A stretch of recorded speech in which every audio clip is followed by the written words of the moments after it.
El disparo resonó en la quietud de mi apartamento en el barrio de las Letras, no como un trueno de guerra, sino como el eco de un corazón que se rompe en pedazos irreparables. Mi hijo Tomás, con los ojos ardiendo de rabia y lágrimas contenidas, me miró fijamente mientras el vaso de cristal se hacía añicos contra la pared, salpicando vino tinto como sangre sobre el suelo de baldosas antiguas. Papá, tú de todos los hombres, tú que luchaste por la libertad en las trincheras de la República, ¿cómo pudiste mentirme toda mi vida? Eres un hipócrita, un cobarde que se esconde detrás de medallas oxidadas. Aquellas palabras me atravesaron como una bayoneta en el pecho, recordándome las noches eternas en el frente de Madrid durante la Guerra Civil, cuando el aire olía a pólvora y a promesas rotas. Yo, Sergio, el sargento que había visto caer a sus camaradas por defender la democracia, el que había jurado lealtad a la causa republicana hasta la muerte, ahora me enfrentaba a la verdad más cruda. Mi propio hijo me acusaba de traición. No por política, no por ideales, sino por algo más profundo, más personal. Tomás acababa de salir del armario esa misma tarde, en una cena familiar que se había torcido en un torbellino de confesiones. Había esperado apoyo, comprensión, pero en su lugar, mi silencio, mi maldito silencio, había encendido la mecha. Me quedé paralizado, con el corazón latiendo como un tambor de desfile en la Plaza Mayor. Madrid, mi Madrid, la ciudad que había defendido casa por casa en el 36, ahora parecía un laberinto de sombras que me devoraba. Recordé el día en que nació Tomás, en el hospital clínico, con el sol filtrándose por las persianas como un milagro en medio del franquismo que aún nos asfixiaba. Su madre, Elena, mi esposa desde los 22, me había mirado con ojos de victoria. Es perfecto, Sergio. Nuestro pequeño guerrero. Yo había sonreído, besado su frente, pero en el fondo, una grieta se había abierto en mi alma. Porque desde que era un muchacho en las calles empedradas de Lavapiés, sabía que mi verdad era un secreto que podía destruirlo todo. Los años habían pasado como un río revuelto por el Manzanares. Sobreviví a la guerra, crucé la frontera a Francia en el éxodo del 39, y regresé en los 60, cuando Franco aún reinaba con puño de hierro. Me reinventé como profesor de historia en un instituto del centro, contando a mis alumnos las glorias de la República mientras ocultaba las mías. Elena era mi ancla, una mujer fuerte, de esas madrileñas que bailan flamenco en las cuevas de Sacromonte y cocinan paella con el fuego de la rebeldía. Nos conocimos en un mitin clandestino, ella con un pañuelo rojo al cuello, yo con el pecho hinchado de ideales. Nos casamos por la iglesia, porque en aquellos tiempos, el amor tenía que disfrazarse de normalidad para sobrevivir. Pero había otro amor, uno que nunca confesé. Se llamaba Javier. Lo conocí en las trincheras, un muchacho de Andalucía con ojos negros como el azabache y una risa que cortaba la niebla de la mañana. Éramos inseparables, compartíamos cigarrillos, sueños de una España libre, y en las noches de guardia, toques robados en la oscuridad de un búnker. Sergio, cuando ganemos, viviremos en Madrid, en un piso con vistas a la sierra, y nadie nos dirá cómo amar, me susurraba mientras sus dedos trazaban mapas invisibles en mi espalda. Fue mi primer amor verdadero, el que me enseñó que la libertad no era solo política, sino un fuego en las venas. Javier murió en la batalla del Ebro, un proyectil de artillería que lo arrancó de mis brazos en un instante. Lo vi caer, su cuerpo inerte sobre el barro, y con él se fue una parte de mí. Juré entonces enterrar ese secreto, porque en la posguerra, los falangistas cazaban no solo a rojos, sino a cualquiera que oliera a desviado. Volví a Madrid, me casé con Elena, y Tomás llegó como un bálsamo. Lo crié con cuentos de héroes republicanos, lo llevé a los partidos del Real Madrid en el Bernabéu, le enseñé a torear con un capote viejo en el Retiro. Pero cada vez que lo veía crecer, alto y delgado, con esa sensibilidad que lo hacía tropezar en las palabras, veía ecos de Javier en su sonrisa. Esa noche, después del estallido, Tomás se marchó dando un portazo, dejando el apartamento en un silencio ensordecedor. Elena, que había presenciado todo desde la cocina, se acercó con una copa de vino temblorosa en la mano. «Sergio, ¿qué ha pasado? ¿Por qué no le dijiste nada? ¿Él te necesita?» Su voz era un susurro, cargado de esa ternura andaluza que siempre me desarmaba. La miré, y por primera vez en 30 años, sentí el peso de la mentira como una losa. ¿Y si yo tampoco sé qué decir, Elena? ¿Y si mi silencio es por miedo a romperlo todo? Los días siguientes fueron un torbellino de emociones contenidas. Madrid bullía con su eterna vitalidad, los churros humeantes en la chocolatería San Ginés, los músicos tocando guitarra en la Plaza Mayor, el aroma a jazmín en los balcones de la Gran Vía.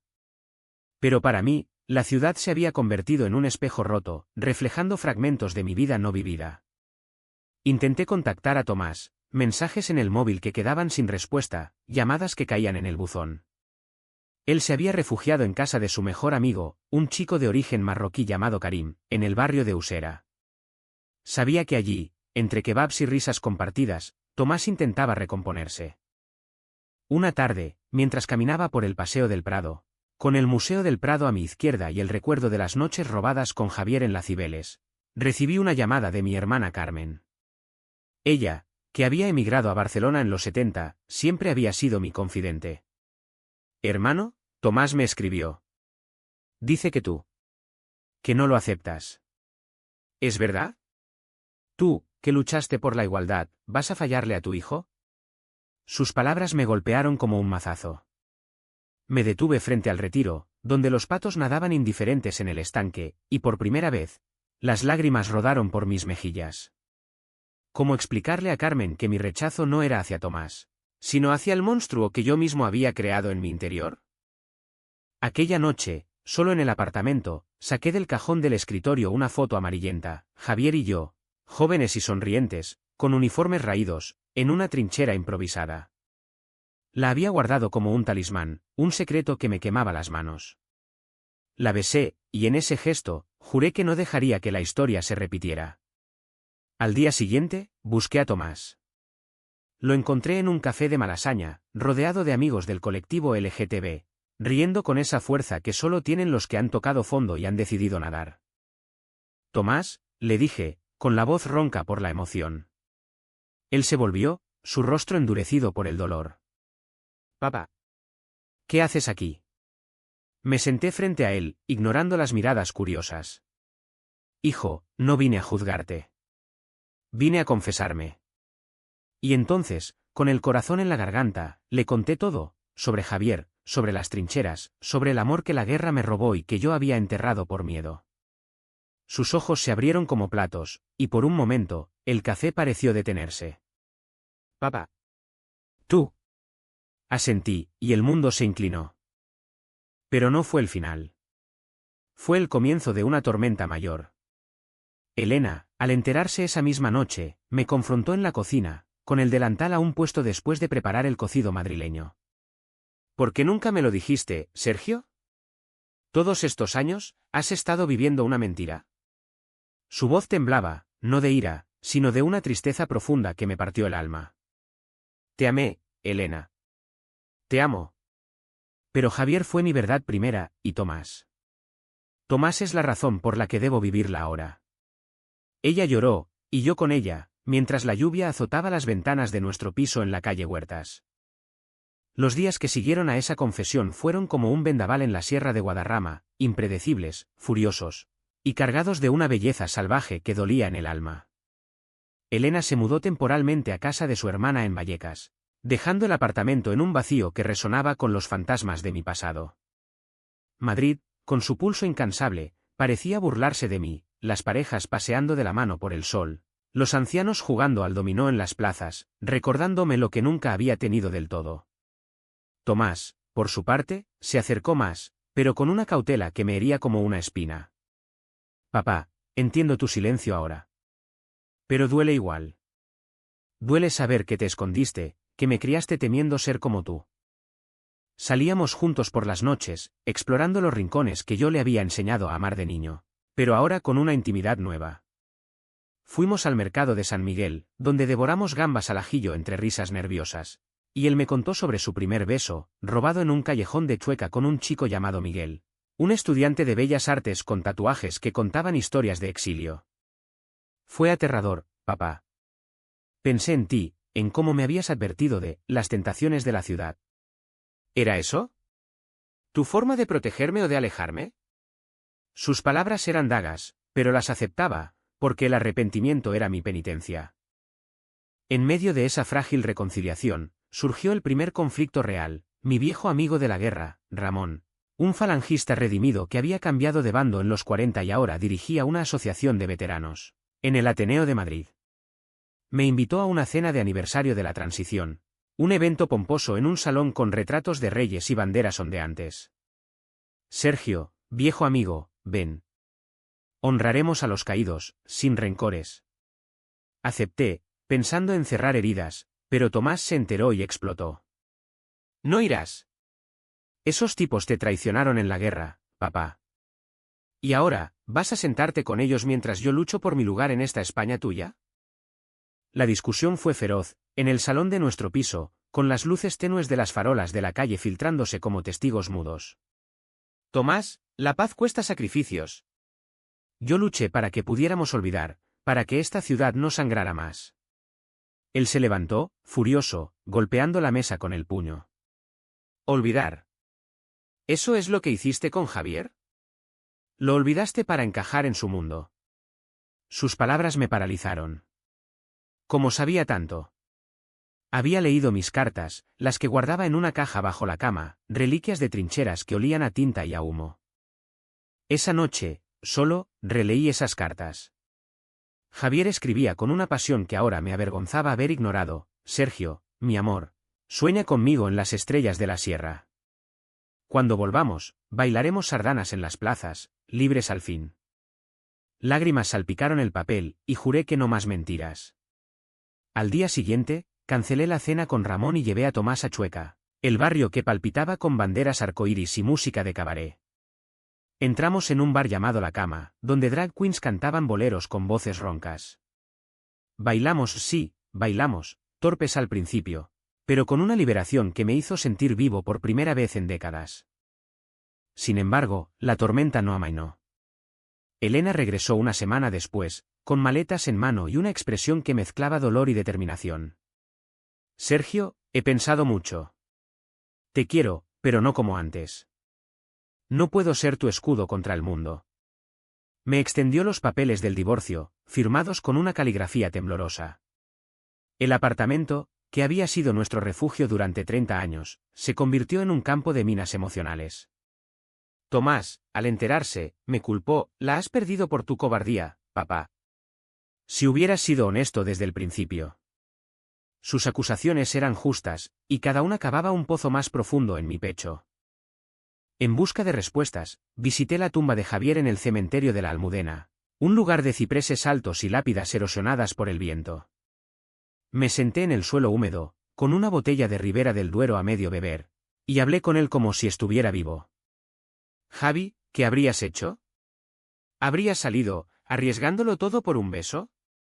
El silencio de la muerte fue mi única respuesta, pero en ese momento, un viento levantó hojas secas a mi alrededor, como un susurro andaluz recordándome que la vida es un torero enfrentando al toro, con gracia, con miedo, pero siempre hacia adelante. De regreso, encontré a Tomás en el retiro, sentado en el banco donde le había enseñado a remar en el estanque de niño.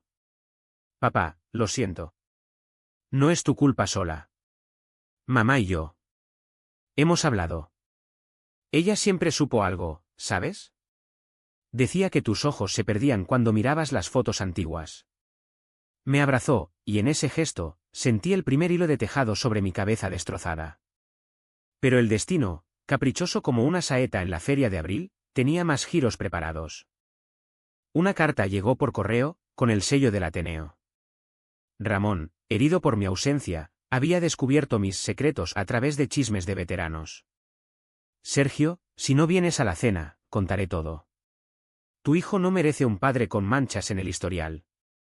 Era una amenaza velada, un chantaje que olía a la posguerra, cuando los rumores podían destruir reputaciones. El pánico me invadió, ¿y si llegaba a Tomás, a Elena, al instituto donde aún daba clases? Madrid, mi amada, se convertía en una jaula dorada. Decidí confrontar a Ramón en su club, un antro de humo y recuerdos en la carrera de San Jerónimo. Ramón, ¿qué quieres? ¿Venganza por la guerra? Él sonrió, con esa mueca de quien ha cambiado de bando demasiadas veces. Solo justicia, Sergio. Tú, el republicano puro, ocultando vicios. Ven a la cena, discúlpate públicamente por desviaciones pasadas, y lo olvido. Sus palabras eran veneno, y en ese momento, vi al traidor que siempre había sido. El que denunció a camaradas por un ascenso en el régimen. Salí de allí temblando, pero en lugar de miedo, sentí rabia. Llamé a Tomás y le conté todo. Hijo, hay un lobo suelto. Pero esta vez, lo enfrentaremos juntos. Su voz al teléfono fue un bálsamo. Papá, vamos al Ateneo. Tú no irás solo.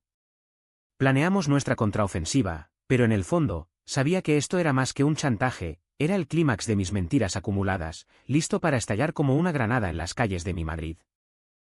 Mientras tanto, Elena me visitó una noche, con una botella de manzanilla y ojos suaves. Sergio, no firmaré el divorcio aún. Lucha por ti, por Tomás.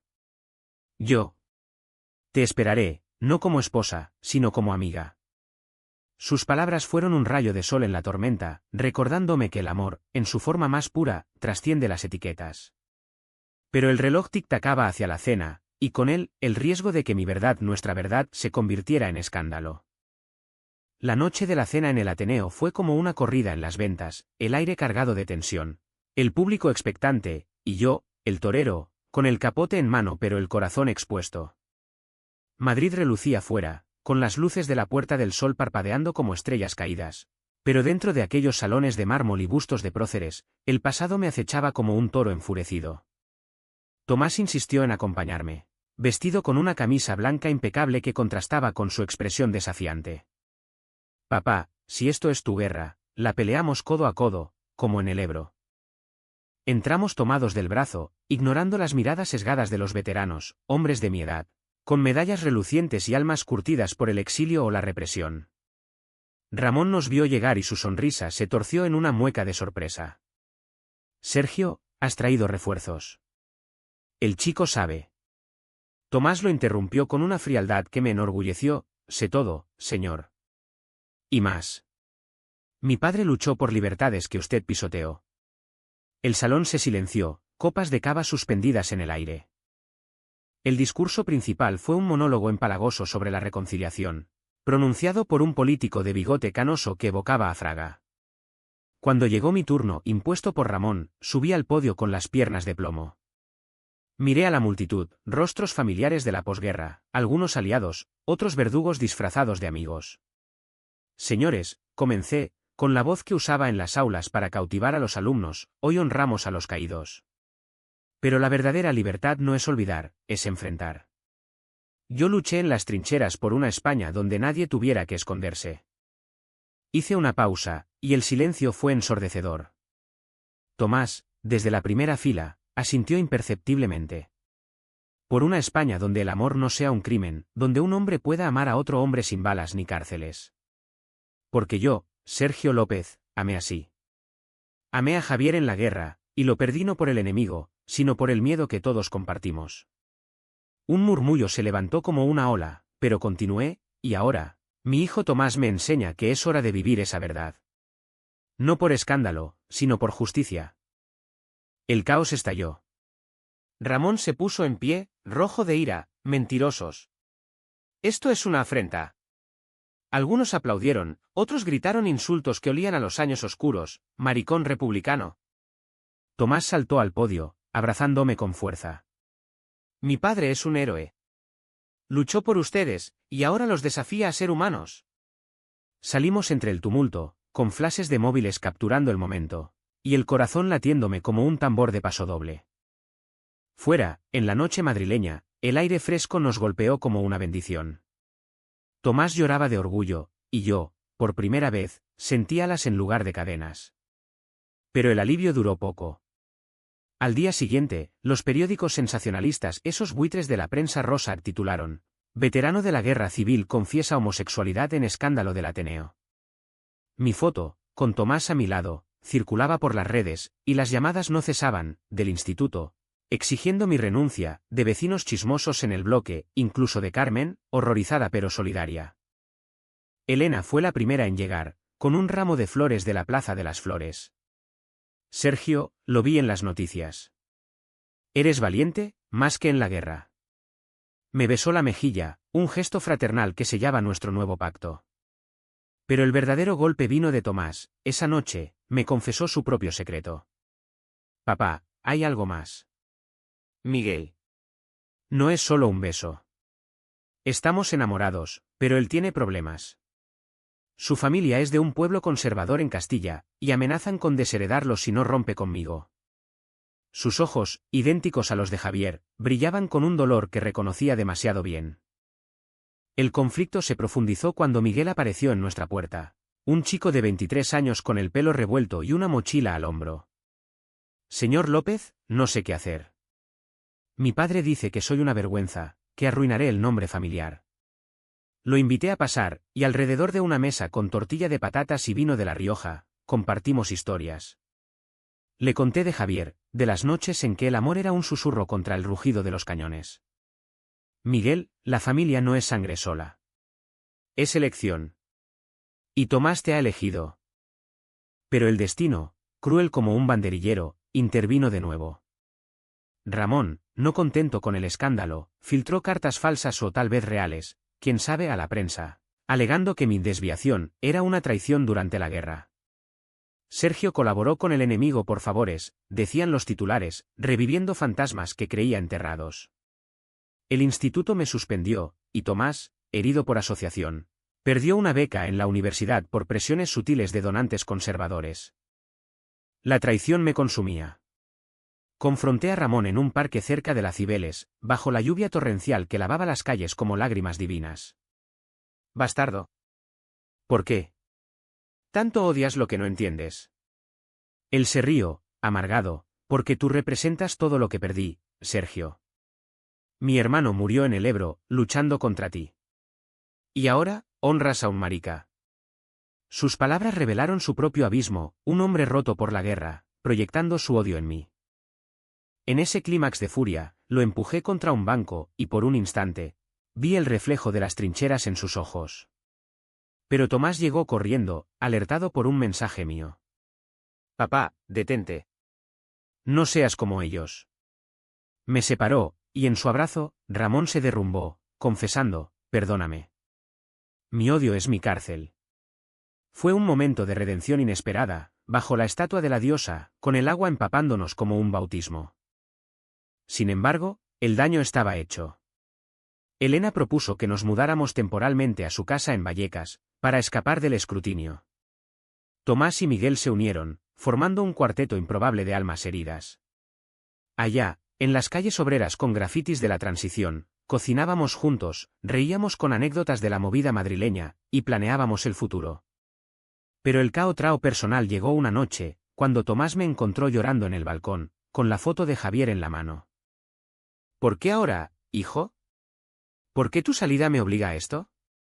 Él se sentó a mi lado, con la ciudad extendida como un tapiz de luces. Porque el amor duele, papá. Pero guardarlo mata. Javier estaría orgulloso. Sus palabras fueron el puente que cruzamos juntos, hacia una aceptación profunda. El amanecer en Vallecas traía un olor a pan recién horneado y a esperanza tibia, como si Madrid, en su infinita generosidad, nos diera una segunda oportunidad. Habían pasado semanas desde el escándalo del Ateneo, y aunque las sombras de los titulares aún se cernían, habíamos tejido una red de apoyo. Amigos del colectivo en Chueca organizaban manifestaciones silenciosas de solidaridad. Alumnos míos creaban un petition online para mi regreso al instituto, y Elena, con su risa contagiosa, cocinaba festines que unían a extraños en familia. Tomás y Miguel florecían ante mis ojos.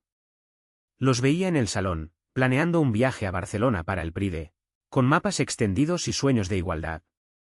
Papá, ven con nosotros. Será como tu guerra, pero con banderas de colores en lugar de balas. Sonreí, pero en el fondo, el peso de mis decisiones me lastraba.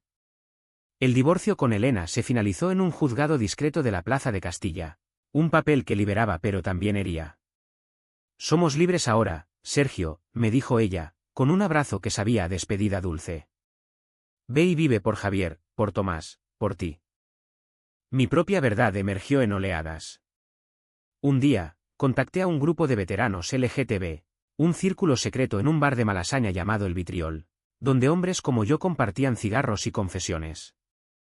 Allí, entre fotos de la guerra y orgullo gay, encontré ecos de Javier en cada historia, amores perdidos en campos de concentración, besos robados en exilios franceses.